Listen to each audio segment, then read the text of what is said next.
Kiinnostaisiko kuulla, miten Mummo kuntoon projektissa kävi? Miten kesäajan harjoittelu sujui? Äitini kokemukset 3 kuukauden jaksosta, ne mahdolliset tulokset, tuliko mitään tuloksia ja sitten miten jatketaan tästä eteenpäin. Mutta jos et ole vaikka nähnyt aiempia videoita, niin kerrotaan lyhyesti, että mikä tässä Mummo kuntoon projektissa oli tarkoituksena. Aloitimme siis 3 kuukautta sitten äitini kanssa kuntoiluprojektin. Alussa tehtiin hieman toimintakykytestejä ja haastattelua, minkä avulla määritimme hieman tavoitteita tälle ajanjaksolle. Koska aiemmin äidiltäni tuo lihaskuntoharjoittelu oli loistanut hieman poissaolollaan, niin tärkeimpänä tavoitteena oli aloittaa säännöllinen lihaskuntoharjoittelu. Ja siinä keskittyen erityisesti jalkojen lihasvoimaan.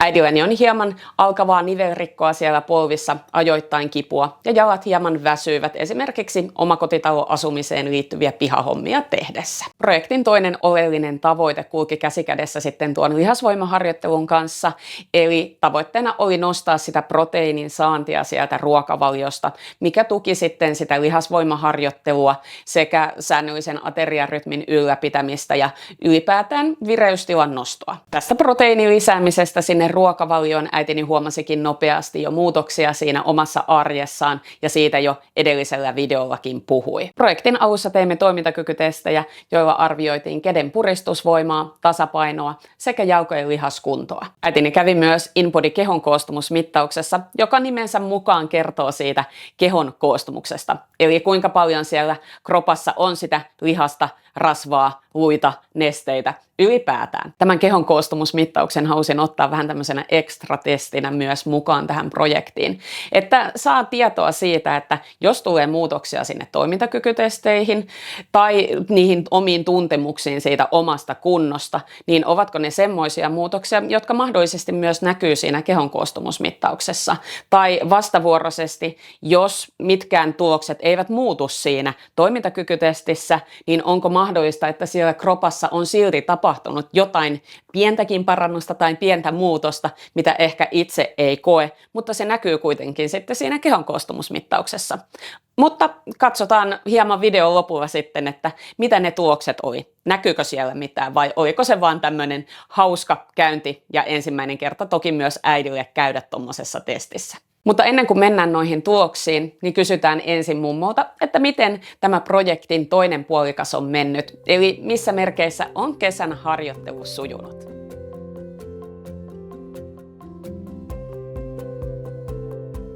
Nyt kesällä, kun tuli tämä Suomeen outo lämpöaalto, niin tuli enemmän näitä sisäjumppia, jalkajumppia ja muita jumppia. Joskus sitten aamulla, kun lähtee vähän 7 tuonne, niin vielä tarkeni ulkona. Mutta kyllä olisi tietty voinut vähän enemmänkin liikkua, mutta kyllä mä oon ihan tyytyväinen.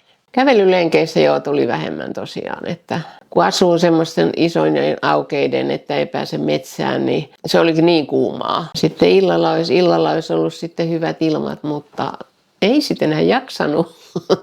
Jalkajumpat kyllä joku oppi näitä muutamia jumppia, mitä teki, kun oppi ne jo ulkoon, niin niitä sai tehtyä vaikka, että oli painot jaloissa ja siinä voi samalla katsoa televisio, kun muisti jo jumpat ulkoon. Mutta tuli tehtyä. Muutamat sykejumppia, mutta vähemmän, mutta tämmöiset niska-hartia-selkäjumpat on niitä, mitä tein. Ja mummolla oli näitä kesäkeikkoja sitten kyllä tuonne hoitoissa, että siellä sitä istuttiin hiekkalaatikon reunalla ja katseltiin, että onko muurahaiset hävinnyt jo. Ja vähän oli järvenrannalla, missä oli päätyönä suhtkot laskea, että 5 päätä näkyy veden yläpuolella. Että kyllä niitä oli. Pihatyöt on vähän 2-piippunen juttu ollut tänä vuonna, että ensiksi sato kesäkuun, niin kuin kaikki tietää, mutta mä nyt tässä mainostan. Ei saanut oikein nurmikkoja leikattu, kun oli aina märkää. Ja sitten tuli taas helteet. Taas ei voinut helteellä nurmikkoa leikata, kun on niin lämmin piha, mutta kyllä siellä puita tuli hakattua ja muuta tehtyä, että kyllä niitä, mutta vähän huonosti on tämän kesän pihatyöt. Pihan kannalta ja minunkin kannalta tietty. Hyötyliikunta oli ehkä vähän vähemmän. Että kun sitä lösähti tonne tai sanotaan nyt, miten sitä kauniisti sanottaisiin, television ääreen. Sieltä löytyy semmoisia sarjoja, missä on monta kautta ja osaa. Niin, että joskus televisio sanoo, että televisio suljetaan, kun se on ollut niin kauan auki. Kun pistää sinne vaan, että ok, niin se jatkuu.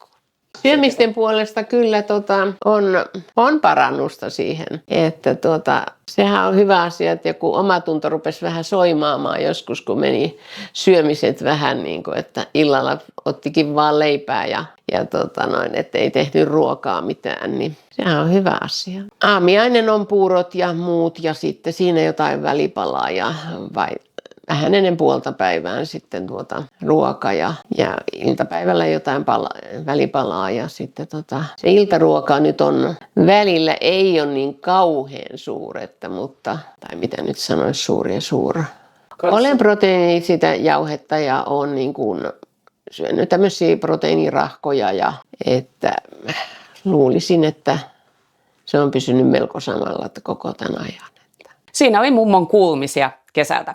Saatat ehkä samaistua tuohon tilanteeseen, että nuo kuumat ajanjaksot vaikuttavat siihen liikkumiseen ja jossain tapauksissa se ulkona liikkuminen voi jäädä paljon vähäisemmäksi. Itse näen tässä kohtaa äitini kohdalla myös sen hyödyn tästä projektista, että olimme saaneet jo sitä säännöllistä lihaskuntoharjoittelua sinne arkeen hieman juurtumaan ja toki tämä projekti toi omaa painetta jatkaa sitä harjoittelua, mutta siinä kohtaa kun ne kävelyt ulkona väheni huomattavasti kuumien säiden takia, niin ne sisällä tapahtuvat jumpat jatkuivat edelleen. Ja siinä viikoittaisessa arjessa pysyy jonkinlainen rytmi myös siinä liikunnassa. Eli ei pudottu siinä liikunnassa totaalisesti sinne nollaan siinä kohtaa, kun kävelylenkit vähenivät tai jäivät jopa kokonaan pois. Ja vaikka tuossa ravitsemuspuolessa on aina sitä pientä aaltoilua, niin hyvä kuitenkin, että siihen proteiinin saantiin on tullut kiinnitettyä edelleen huomiota. Mutta kuullaan seuraavaksi äidin kokemukset tästä 3 kuukauden jaksosta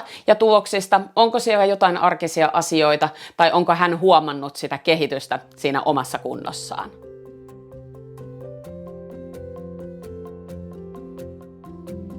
Kyllä tämä, niin kuin tämä 3 kuukautta nyt, niin ajattelin, että sitä pääsee vähän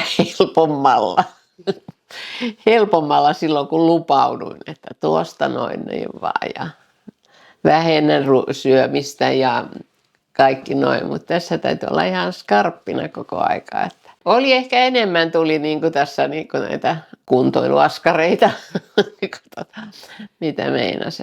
Mutta en mä sitä kadu, että tähän mukaan tuli. Että on se varmaan niin, että kun mä oon tottunut siihen, että päivät on aika lepposia, että ei ole mikään kiire, en kauheasti käy missään harrastuksissa eikä ole niin kuin aikataulutettu tätä mun elämää, niin sitä kun ajattelee, nyt olisi hyvä ilma, nyt voisi lähteä lenkille, mutta sitten meinaa, että mä menen kauppaan tuossa vaikka 3 tunnin päästä, enhän mä nyt ehdi lenkille, vaikka lenkki kestäisi tunnin.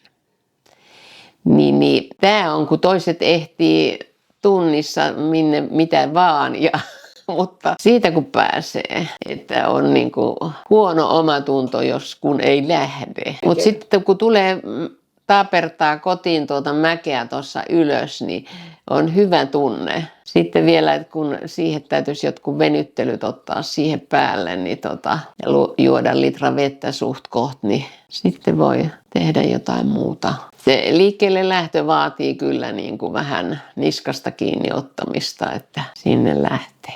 Sitten kun jos näitä vertaa lenkille menoa ja lihaskuntojumppaa tai muuta jumppaa, niin mulla on jotenkin päässä ajatus, että mä pidän enemmän lenkille menosta. Mutta sitten taas jotenkin on tullut kumminkin tehtyä niitä lihaskuntojumppia kyllä aika paljon, kun miettii, että se vaikuttaa niihin lihaksiin enemmän, kun mä menen lenkille. Mutta tosiaan se, että mulla on ajatus, että mä pidän lenkillä käymisestä enemmän kuin jumpasta tai että vielä mä en ole täysjumppari. Ehkä se vielä. Tämä jalkojen lihaskunto, niin jumppa, niin on ajatus, että lihakset on kasvanut jaloissa. Että ennen on semmoista, niin että mä niin kuin katsoo jalkoja, niin kuin, että mulla olisi lihaksikkaammat jalat. Se voi olla vähän hassua, mutta tekemisissäkin huomaa, että siellä on enemmän voimaa ja sitten on se, että vielä on, niin kuin, että ne ei ole niin hyvässä kunnossa.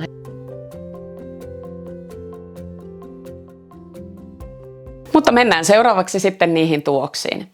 Eli miten se 3 kuukauden kestoinen, hieman säännöllisempi harjoittelu sisältäen erityisesti sitä jalkojen ja lihaskuntoharjoittelua vaikutti 77-vuotiaan äitini kuntoon. Käydään ensin läpi, että miltä ne toimintakykytestit näyttivät silloin alussa ja sitten tässä 3 kuukauden kohdalla. Puristusvoiman osalta katsoessa tuota vahvempaa kättä eli äitini kohdalla oikeaa kättä.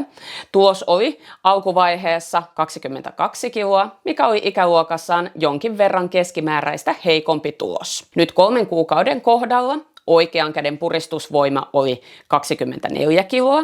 Eli siihen tuli 2 kilon parannus. Emme projektin aikana harjoitelleet mitenkään erityisesti käsivoimia, joten tämä puristusvoiman parantuminen on ihan positiivinen asia. Viitearvoja katsoessa tämä 2 kilon parannus tarkoitti myös sitä, että äiti nousi 1 kuntoluokan ylöspäin. Eli puristusvoima oli aiemmin se jonkin verran keskimääräistä heikompi, mutta tämän 2 kilon nousu tarkoitti, että noustiin siihen keskimääräiseen tulokseen, mikä on hyvä juttu.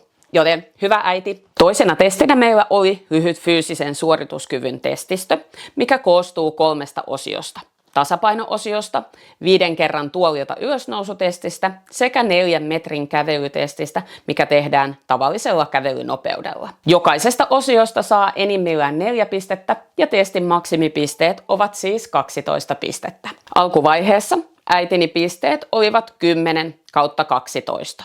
Pistemenetyksiä tuli tuosta seisomaan nousutestistä, joka antoi viitteitä siitä, että jalkojen lihasvoimissa olisi hieman petraamisen varaa. Mutta miltä sitten tässä 3 kuukauden kohdalla nämä tulokset näyttivät? Edelleen siitä tasapainon ja kävelyn osioista tulivat ne täydet pisteet, eli 4/4, mutta ehkä jopa hieman omaksi yllätykseksi myös tuossa tuolilta ylösnousutestissä tuli ihan huomattava parannus. Mainittakoon, että olen käyttänyt tätä testistöä fysioterapeutin työssäni 15 vuoden ajan. Ja tuo tuolilta ylösnousuosio on mielestäni haastavin osio näistä 3 saavuttaa ne täydet pisteet.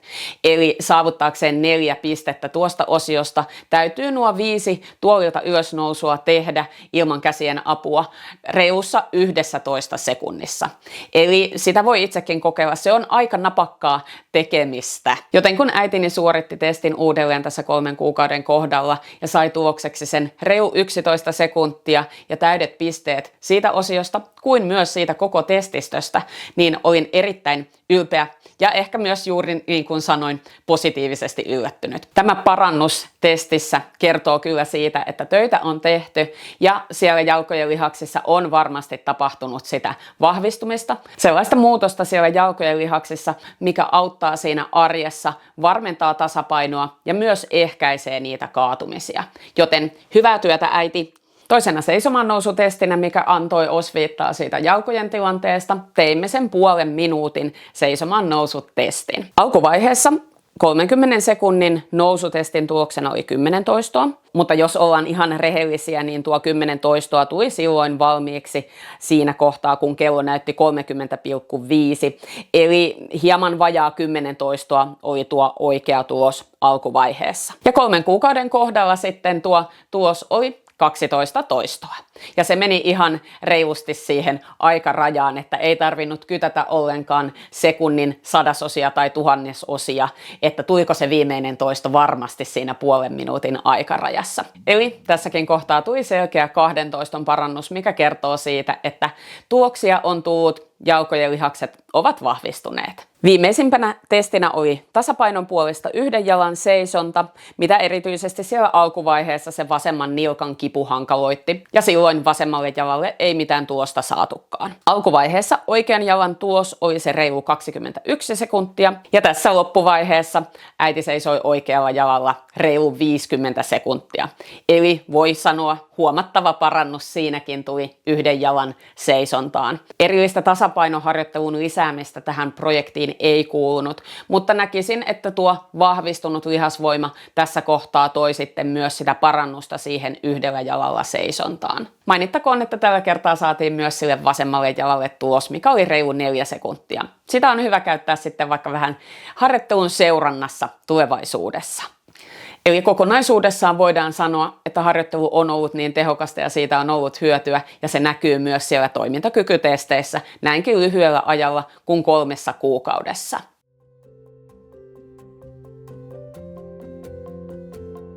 Joo, sitten näitä kun testejä tässä tehtiin, niin enhän mä tiennyt silleen, että mitä odottaa. Tämä käden puristus, siitä nyt ei osaa sanoa itse mitään, että siihen täytyy luottaa siihen testauslaitteeseen.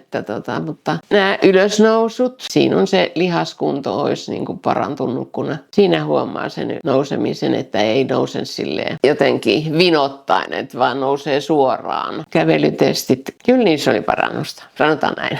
Et kun näitä testejä ei ole ennen tehty, niin siinä oli vähän semmoista jännitystä, että miten ne osaa tehdä. Niin tässä nyt oli jo sitten, kun tuli uusinta testejä, niin tiesi jo vähän. Tästä kunnon seuraaminen on myös kyllä ihan asiallista, mutta se voisi vaikka puolen vuoden päästä. Että tässä 3 kuukaudessa tulee, että nyt täytyy tehdä, kohta testataan, niin se noin puoli vuotta voisi olla jatkossa ihan hyvä aika. Ja sen, että kyllä sen kun testien kautta näkee, että muutosta on, niin siitä toivotaan, että saa sitä motivaatiota lisää. Mutta toivotaan, että ei puolessa vuodessa ole sellaista, että nyt heitetään ranttaliksi 2 kuukaudeksi ja sitten hetkinen, kohta ruvetaan testaamaan, nyt täytyy ruveta taas tekemään. Etteivät tämmöisen, ei. Sano tämmöisen, että minun testaajani niin oli pikkutyttö semmoinen 10 vanhana ja sitten kesällä tuli isot juoksukilpailut, mihinkä hän meni, niin hän sanoi 2 viikkoa aikaisemmin, nyt täytyy ruveta treenaamaan, kohta on isot kisat. Sittenhän se meni ja voitti ne. Näin voi käydä, mutta ehkä ei minulle.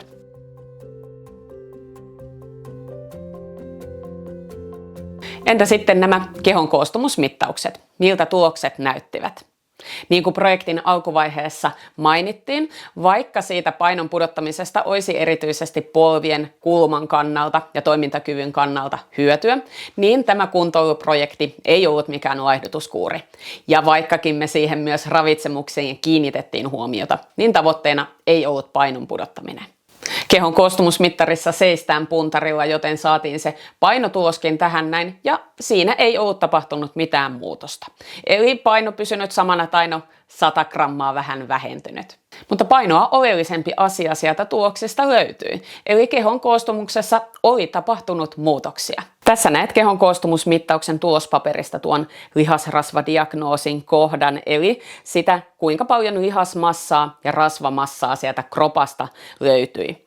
Tässä on tuo lähtötilanne, eli lihasmassaa oli 24,2 kiloa ja rasvamassaa 35,6 kiloa.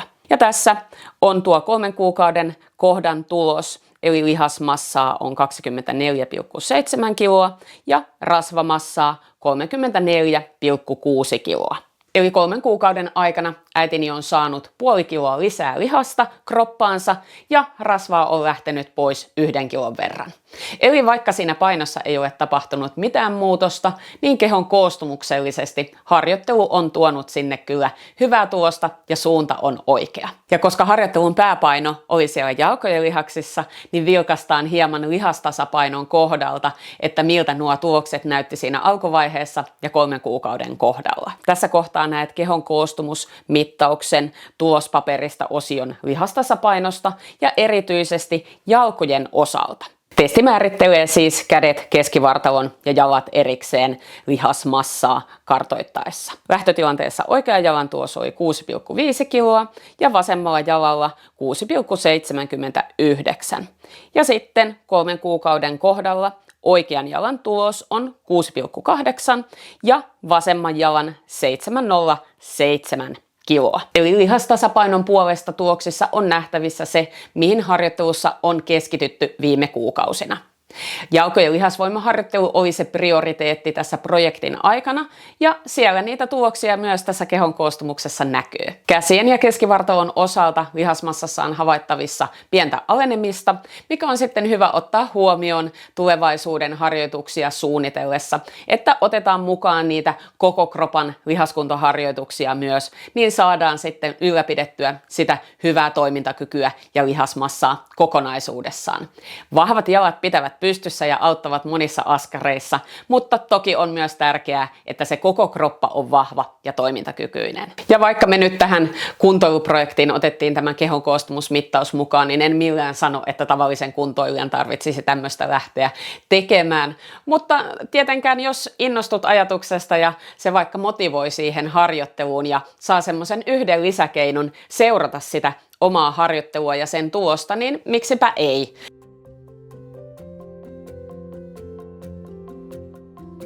Tästä eteenpäin kyllä on ajatus, että jatkan kunnon kohottamista ja jumppia, ja se voisi olla vaikka tuohon syksyyn, kun ne liukkaat tulee, niin jos saisi hankittua kuntopyörän, niin se korvaisi sitten niitä, että ei mene sinne liukastelemaan ja jalkojaan nyrjäyttelemään, niin ja että täällä se sopiva paikkakin löytyy jo ja siinä on televisio suoraan siellä edessä, että siinä voisi tehdä. Jatkan lihaskuntoharjoituksia ja sitten livejumpat alkoivat, niin niitä.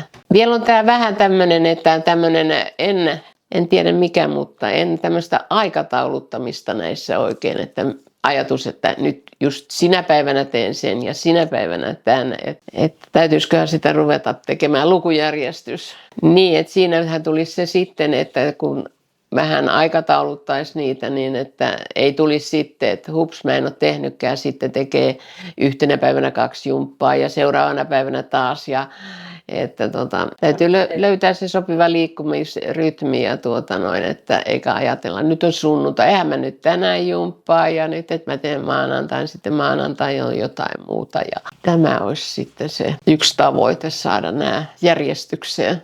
Niin, että sitten kun justiin voi tulla joku, että nyt, että hei, täällä on nyt sairaana eikä voi mennä hoitoon, voitko sä tulla? Ja sitten mä oon ajatellut, just mä lähden pitkälle lenkille ja teen hyvää ruokaa. Ja sitten mummo hyppää autoon ja lähtee. Niitä tämmöiset niinku. Sitten ehkä tässä joku seurantajumppa tässä olisi hyvä, niin kuin aina sanotaan vaikka kuukauden välein niin kuin tehdä, että se ei aina niin kuin, että jonkun jumpan tekee ja sitten sieltä oletetaan, että nyt tuli kauhea hiki ja nyt tämä tehty ihan viimeisen päälle.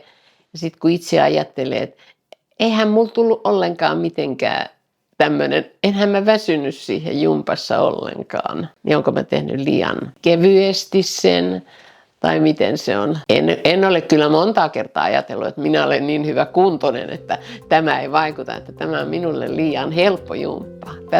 Tämä ei varmaan pidä paikkansa. Mielestäni Mummo kuntoon -projekti oli menestys. Vai mitä mieltä sinä olet? Näin fysioterapeutin näkökulmasta pidin erityisesti noista toimintakykytesteissä nähdyistä parannuksista, kuin myös sitten tuo kehon koostumuksen tieto, että sitä lihasmassaa oli tullut se 0,5 kiloa lisää ja rasvamassaa pudonnut siinä samassa ajassa se 1 kilon verran. Mutta erityisen tärkeänä pidän sitä, että äitini on huomannut sen harjoittelun tehoavan ja jalkojen tuntuvan ja näyttävän vahvemmilta, tai että niissä on sitä lihasta hieman enemmän. Myös se ajatus siitä, että se lihasvoimaharjoittelu tuo niitä lihaksia, eikä se kävely pelkästään riitä.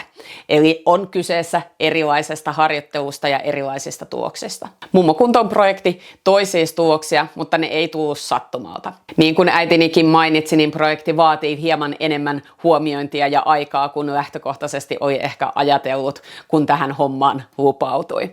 Mitä käytännössä näiden tulosten saavuttaminen vaati?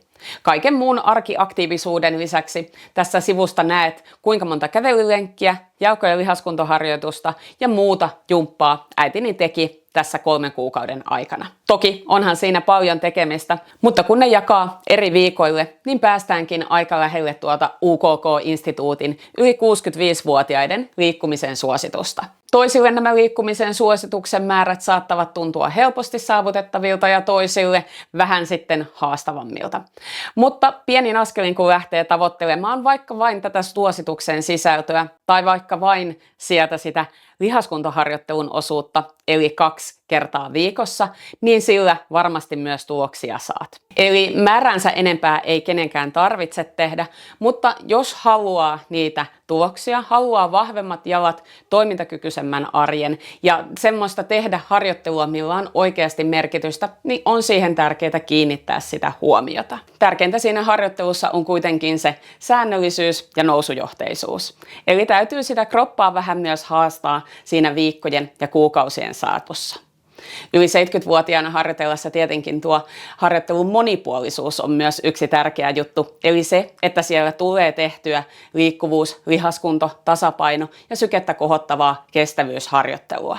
Mutta sitten jos haluaa kohentaa juuri jotain tiettyä osa-aluetta, kuten äitini kanssa tuo jalkojen lihasvoima, niin sitten voi hyvin siinä harjoittelussa kiinnittää huomiota johonkin tiettyyn kohtaan ja valita sitten ne harjoitukset sen mukaan. Yksi asia, minkä haluan nostaa tässä esille on se, että äitini kohdalla lihasvoiman kasvattaminen ei vaatinut kuntosalia.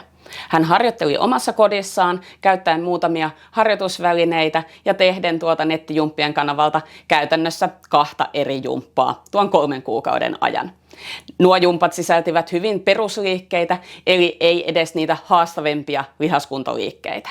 Ja samalla huolehti siitä, että sitä proteiinia tuli riittävästi siitä ravinnosta. Eli jos vaikka haluaisit vahvemmat jalat ja se kuntosali ei ole sinun paikka, niin kyllä tästä kotiharjoittelusta on hyötyä ja tehoa. Mutta miten jatketaan tästä eteenpäin?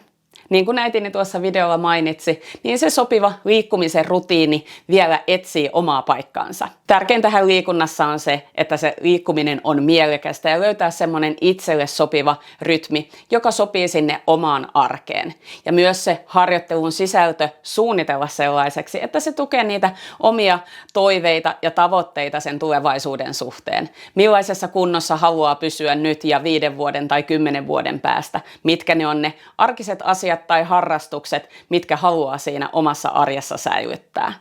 Niitä kun miettii siinä ja suunnittelee sitä liikuntaa, niin varmasti löytyy sitä motivaatiota myös siihen harjoitteluun. Äitini kohdalla varmasti on tärkeää se, että löytyy se sopiva välimuoto siitä joustavuuden ja aikataulutuksen väliltä niin, ettei se tunnu, että se liikunta vie sieltä liikaa energiaa sieltä arjesta, vaan että se tuo sitä lisää. Mummo kuntoon -projekti jatkuu siis eteenpäin. Edelleen huomioidaan lihaskuntoharjoittelua, vahvistetaan nilkkoja, huomioidaan myös sitä koko kroppaa ja ehkä käydään myös siellä kuntopyöräostoksilla talvea varten. Lisäksi otetaan kalenteriin kuukausittainen fysioterapeutin kotikäynti, missä sitten aina kontrolloidaan vähän niitä kotona tehtäviä harjoituksia, vastuksen määrää ja ehkä myös sitä tasapainoharjoittelua sitten tehdään. Mutta tällaisilla askelmilla jatketaan eteenpäin. Laita vaan kommenttia tuohon video alle, että mitä ajatuksia heräsi tästä meidän projektista tai noista tuloksista. Ja sitten päätetään video vielä mummon terveisiin ja ajatuksiin kuntoilusta. Kiitos kun katsoit videon loppuun saakka. Moikka! Ajatuksena ikä on mikä on, mainitsematta tässä nyt sitä sen enempää, niin että tässä voisi olla ihan hyviä vuosia jäljellä, niin jos tällä kuntoilulla sitä parantaisi vielä, niin se olisi ihan hyvä, että kannattaa yrittää. Voi aloittaa ihan vaikka kuinka huono kuntoinen olisi, niin ei se tarvitse huippukuntoon tulla, mutta aina voi tulla vähän paremmaksi.